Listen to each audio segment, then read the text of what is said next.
Question 1. Which of the following best describes the concept of subrogation in casualty insurance? A. The insured transferring their right to recover from a third party to the insurer after a loss. B. The insurer's obligation to pay claims when the insured is found liable for damages. C. The process by which insurers share the financial risk of large losses through reinsurance. D. A policyholder's duty to provide proof of loss before the insurer will make any payments. Answer 8. The insured transferring their right to recover from a third party to the insurer after loss. Explanation. Subrogation is a key concept in casualty insurance where, after compensating the insured for a loss, the insurer gains the right to recover the amount of that loss from any liable third parties. This helps ensure the insurer recoups some of its payouts. It does not involve the insurer's obligation to pay claims. B. Nor is it a reinsurance process. C. Or related to the insured's duty to provide proof of loss. D. Subrogation is specifically addressed in many insurance policies as a provision to protect insurers from paying for losses that are the fault of others. This principle ensures fairness and prevents the insured from being compensated twice for the same loss, once from the insurer and once from the third party. Question 2. Scenario-based. Mr. Mitchell, a business owner, carries a commercial general liability (CGL) policy for his construction company. One of his employees accidentally causes damage to a client's property while installing equipment, and the client sues Mr. Mitchell for damages. Mr. Mitchell is unsure whether his CGL policy will cover the incident. Which coverage under the CGL policy is most likely to respond to this situation? A. Product liability. B. Completed operations liability. C. Premises and operations liability. D. Personal and advertising injury liability. Answer. C. Premises and operations liability. Explanation. The correct coverage here is premises and operations liability, which is designed to cover claims arising from bodily injury or property damage that occurs during the operation of the business at the insured's premises or work site. In Mr. Mitchell's case, since the damage occurred while his employee was installing equipment, a business operation, this part of the CGL policy would likely respond to the claim. Products liability A covers damages caused by products after they have been sold or distributed, so it would not apply here. Completed operations liability B applies once the work is finished, and in this case the work was still ongoing. Personal and advertising injury liability D relates to non-physical injuries such as defamation or privacy violations and is not relevant in this context. Question 3. In Tennessee, an insurance agent is found guilty of engaging in unfair trade practices. Which of the following is not considered an unfair trade practice under Tennessee's insurance laws? A. Misrepresentation of a policy's terms to an applicant. B. Failing to pay a claim within a reasonable time without a valid reason. C. Offering financial incentives to prospective clients for purchasing a policy. D. Providing honest feedback on the disadvantages of a competitor's product. Answer. D. Providing honest feedback on the disadvantages of a competitor's product. Explanation. Under Tennessee insurance laws, unfair trade practices include actions like misrepresentation A. Failing to pay claims promptly. B. And offering illegal inducements.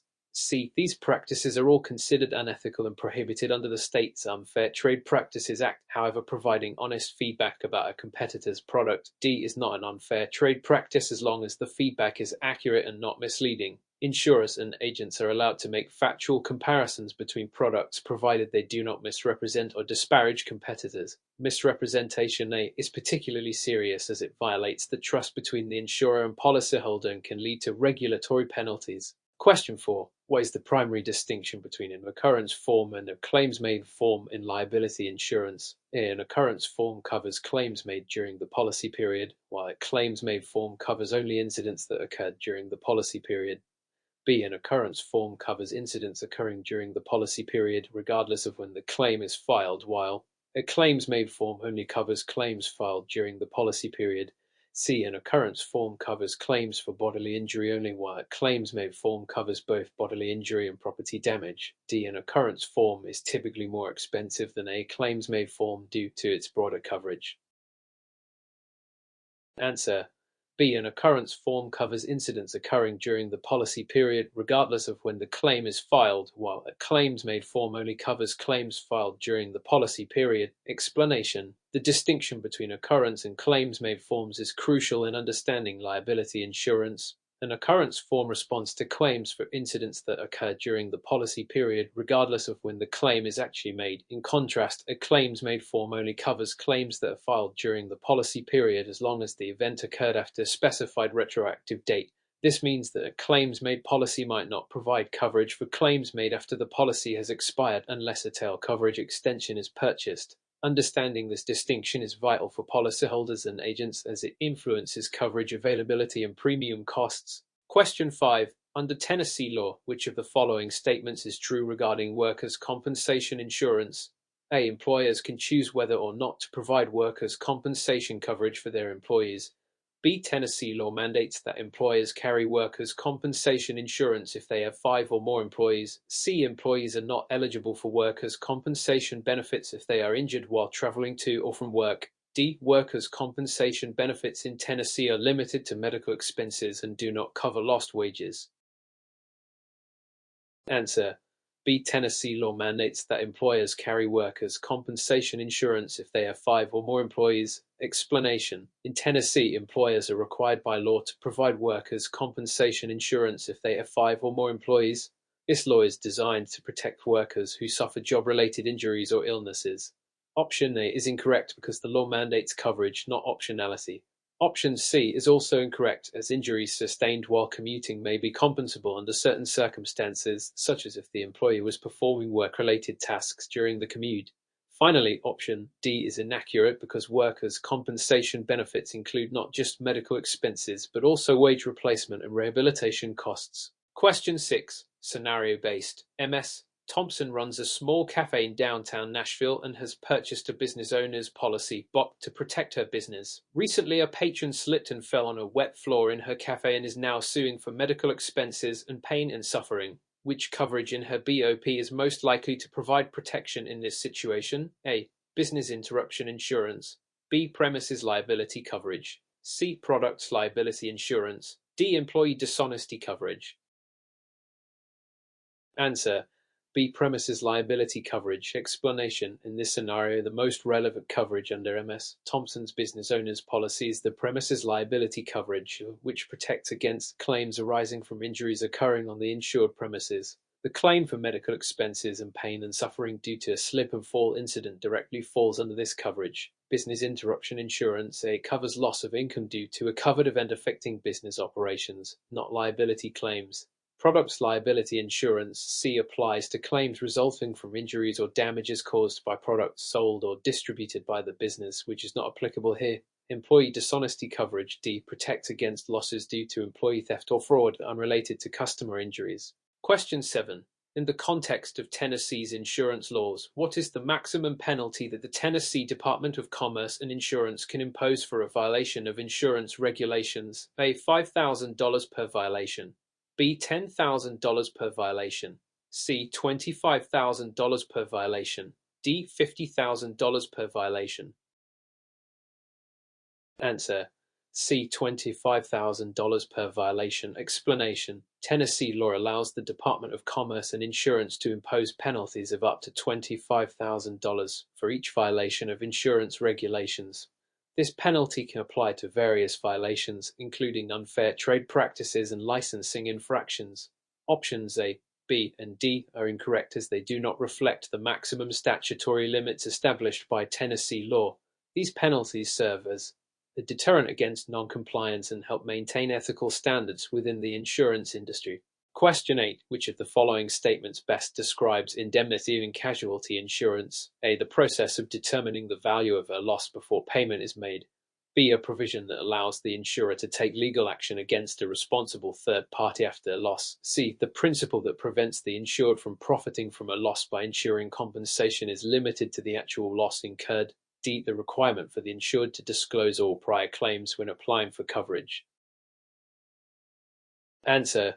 C. The principle that prevents the insured from profiting from a loss by ensuring compensation is limited to the actual loss incurred. Explanation. Indemnity is a fundamental principle in insurance that ensures that the insured is compensated for their loss but does not profit from it. This principle is designed to restore the insured to their pre-loss financial condition without providing an incentive to make fraudulent claims or overstate losses.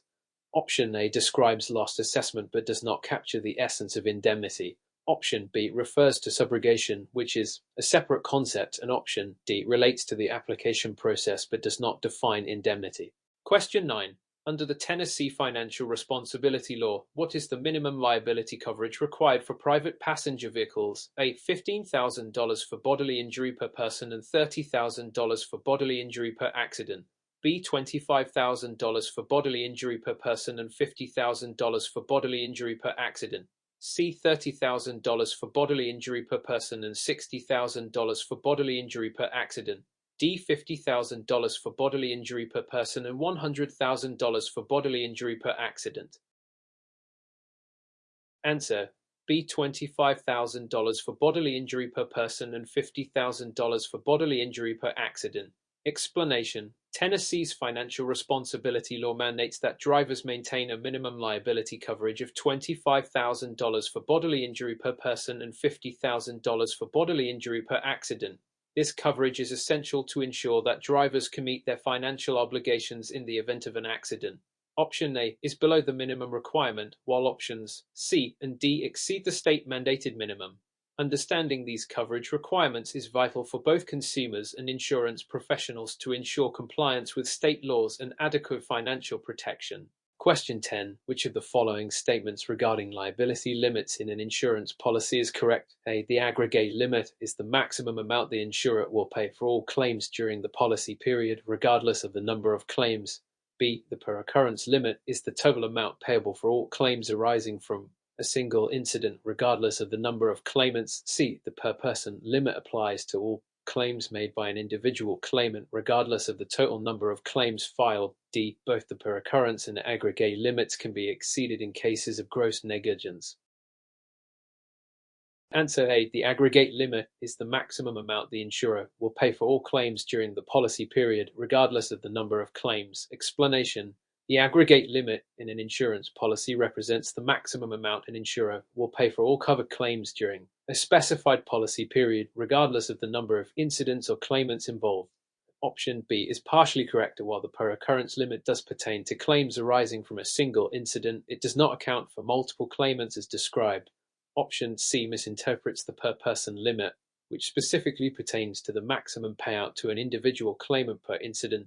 Option D is inaccurate. Policy limits are generally not exceeded except under specific circumstances outlined in the policy or statutory regulations, such as in cases of punitive damages. Question 11. Which of the following best describes the waiver in an insurance context? A. The voluntary relinquishment of a known right by the insured or insurer.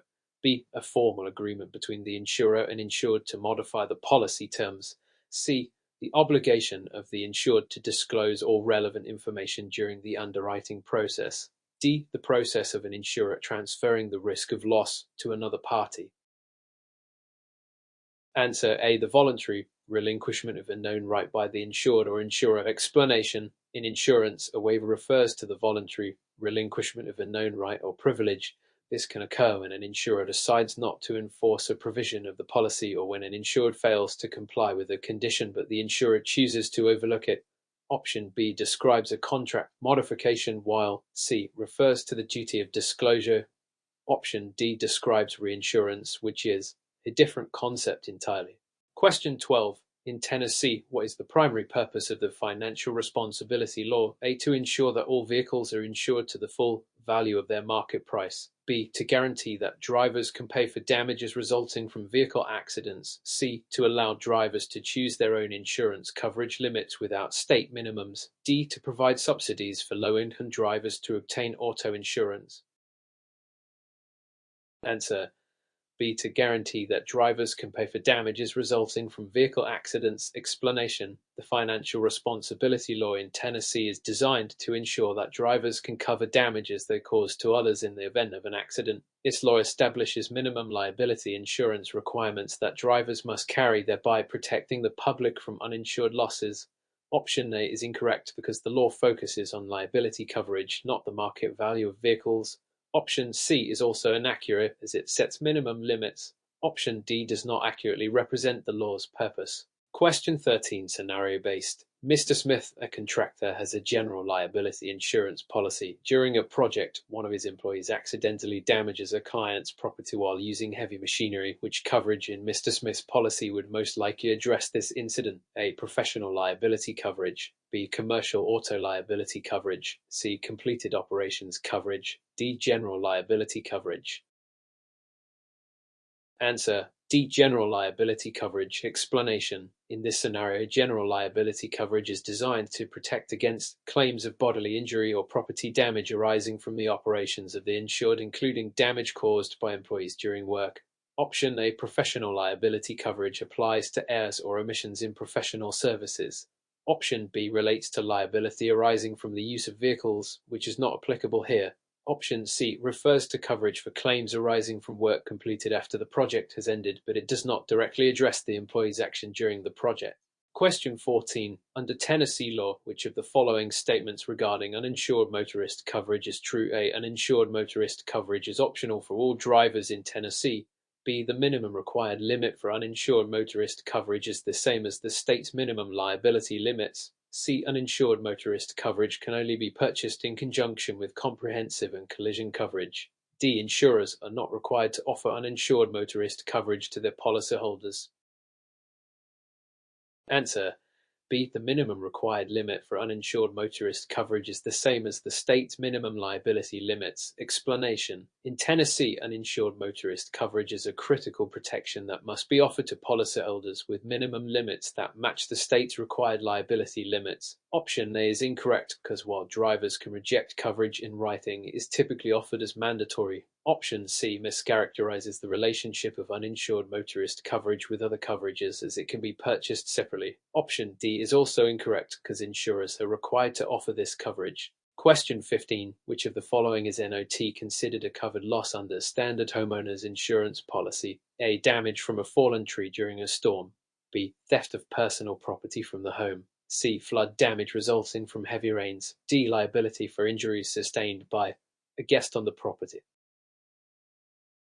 Answer: C. Flood damage resulting from heavy rains. Explanation: standard homeowners insurance typically excludes coverage for flood damage, which is why separate flood insurance policies are often recommended. Options A and B are generally covered under the dwelling and personal property sections of a homeowner's policy, respectively. Option D is also covered under the liability section of the homeowner's policy, protecting against injuries to guests on the property.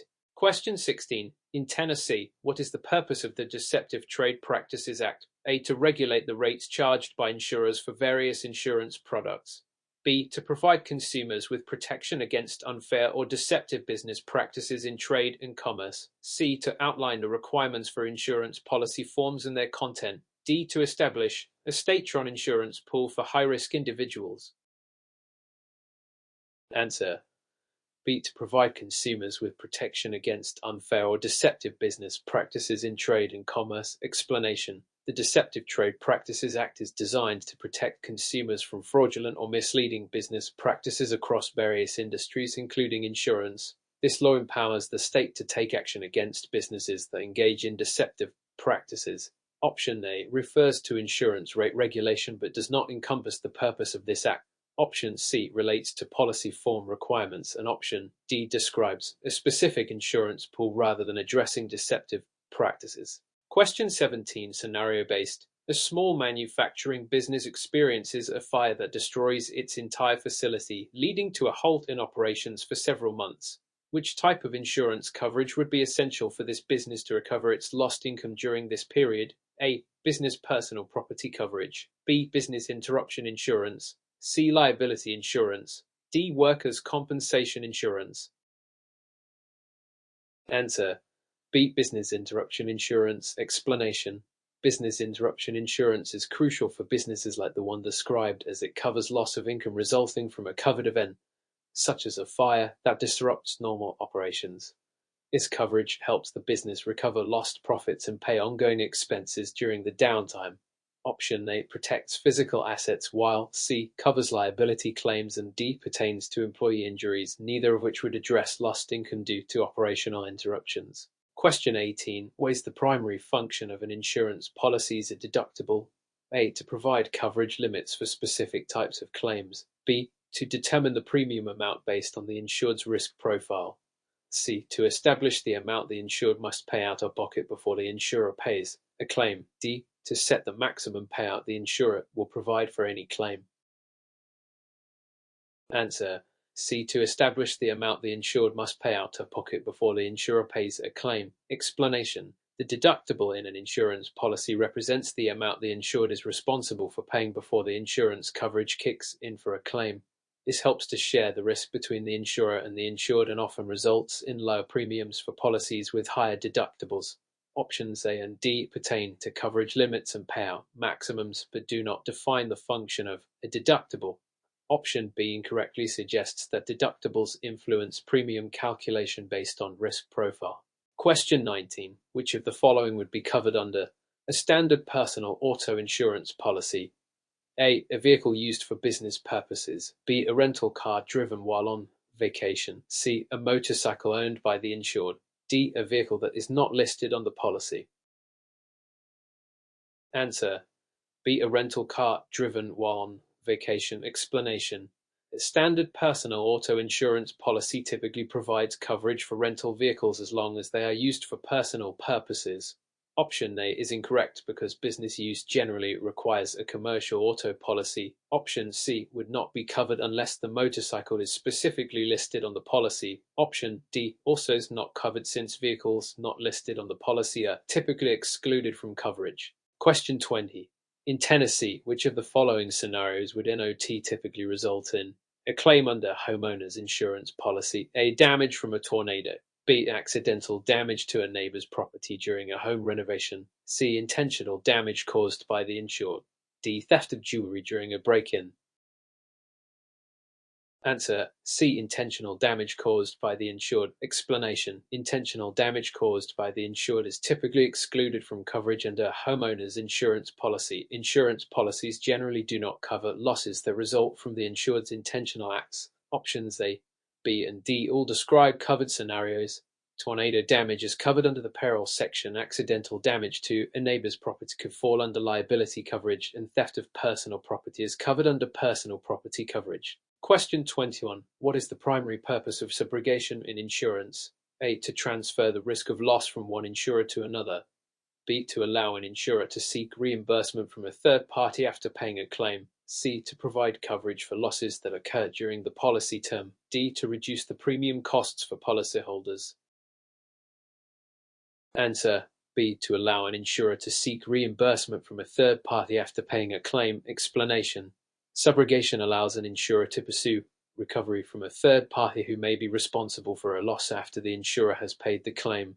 This process helps insurers minimize losses and keep premiums manageable. Option A describes reinsurance, while C and D do not accurately describe the concept of subrogation. Question 22. Which of the following best describes coinsurance in property insurance? A. A requirement that policyholders maintain insurance equal to a specific percentage of the property's value. B. A form of coverage that applies when more than one insurer covers the same risk. C. An agreement between insurers to share the premiums and losses of a policy. D. A method of determining the value of a claim based on the insured's actual cash value. Answer: A. A requirement that policyholders maintain insurance equal to a specific percentage of the property's value. Explanation: coinsurance requires policyholders to insure their property for a specified percentage, commonly 80%, 90%, or 100% of its value. If they fail to do so, they may face a penalty in the event of a claim. This ensures that properties are adequately insured to reflect their value. Options B, C, and D do not accurately describe coinsurance. Question 23, scenario-based. A client has a comprehensive auto insurance policy that includes coverage for theft. If the client's car is stolen while parked in their driveway, which steps should they take first after discovering the theft? A. Report the theft to their insurance company. B. File a police report. C. Wait to see if the car is returned. D. Replace the vehicle immediately.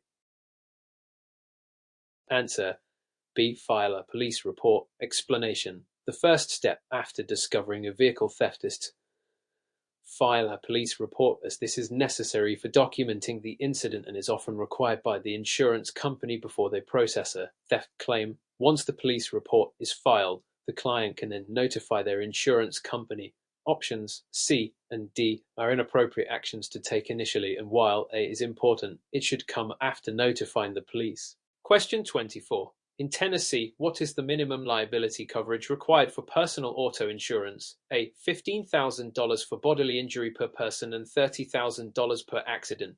B. $25,000 for bodily injury per person and $50,000 per accident. C. $50,000 for bodily injury per person and $100,000 per accident. D. $100,000 for bodily injury per person and $300,000 per accident. Answer A. $15,000 for bodily injury per person and $30,000 per accident. Explanation. Tennessee law mandates a minimum liability coverage of $15,000 for bodily injury per person and $30,000 per accident, along with a minimum of $5,000 for property damage. This ensures drivers can cover damages they may cause to others in an accident. Options B, C, and D exceed the state minimum requirements. Question 25. Which of the following statements is true regarding actual cash value received in property insurance? A. CV is the replacement cost minus depreciation. B. A. CV is the total cost to replace the property without any deductions. C. A. CV includes both the replacement cost and the original purchase price. D. A. CV is a fixed amount determined at the time of policy issuance. Answer A. A CV is the replacement cost minus depreciation. Explanation. Actual cash value (ACV) is calculated by taking the replacement cost of an item and subtracting any depreciation. This method provides a more accurate reflection of the item's current value at the time of loss. Option B describes replacement cost, while C and D do not accurately define ACV. Question 26. Scenario-based. A homeowner's insurance policy has a limit of $250,000 for dwelling coverage and a $1,000 deductible. If a covered peril causes $50,000 in damages to the home, how much will the insurance company pay? A. $50,000. B. $49,000. C. $250,000. D. $249,000. Answer B. $49,000. Explanation. The insurance company will pay the total damage amount minus the deductible, in this case $50,000 in damages minus the $1,000 deductible equals $49,000. The dwelling coverage limit does not affect this calculation since the loss is below the coverage limit. Question 27. What is liability coverage? A homeowner's insurance policy designed to protect against A. Damage to the homeowner's property due to covered perils. B. Medical expenses for injuries sustained by the homeowner's family. C. Legal costs and damages resulting from lawsuits for injuries or property damage to others. D. Loss of personal belongings due to theft. Answer C. Legal costs and damages resulting from lawsuits for injuries or property damage to others. Explanation. Liability coverage in a homeowner's insurance policy protects the insured from financial loss due to lawsuits for bodily injury or property damage to third parties. This coverage includes legal costs and any settlements or judgments. Options A and D pertain to property coverage, while B refers to medical payments coverage. Question 28. Which of the following is not a common exclusion found in most homeowners' insurance policies? A. Flood damage. B. Wear and tear. C. Theft. D. Earthquake damage. Answer C. Theft. Explanation. Theft is typically covered under homeowners' insurance policies, whereas flood damage and earthquake damage are common exclusions that require separate policies. Wear and tear is also generally excluded since it is considered a maintenance issue rather than a sudden loss. Question 29. Scenario-based. Mrs. Johnson owns a small boutique and carries a business owner's policy BOP. A fire damages her inventory worth $20,000 and her BOP has a coverage limit of $15,000 for personal property. How much will her insurance pay for the loss? A. $20,000. B. $15,000. C. $5,000. D. Nothing, as the loss exceeds the limit. Answer B. $15,000. Explanation. Since Mrs. Johnson's BOP has a limit of $15,000 for personal property, that is the maximum amount the insurer will pay for the loss, even though the inventory was worth $20,000. The insured is responsible for the remaining amount due to the underinsurance. Question 30. Which of the following statements about excess insurance is true? A. It provides primary coverage for claims that exceed the limit of the primary policy. B. It covers only specific types of losses not covered by the primary policy. C. It supplements the coverage of the primary policy by increasing the total limits of insurance. D. It is typically more expensive than primary insurance. Answer: C. It supplements the coverage of the primary policy by increasing the total limits of insurance. Explanation: excess insurance is designed to provide additional coverage above the limits of the primary insurance policy. It activates when the primary policy's limit is exhausted. Option A is incorrect because it does not provide primary coverage. Option B describes the function of a difference in conditions policy, while D is not universally true as the cost varies based on the coverage and risks involved.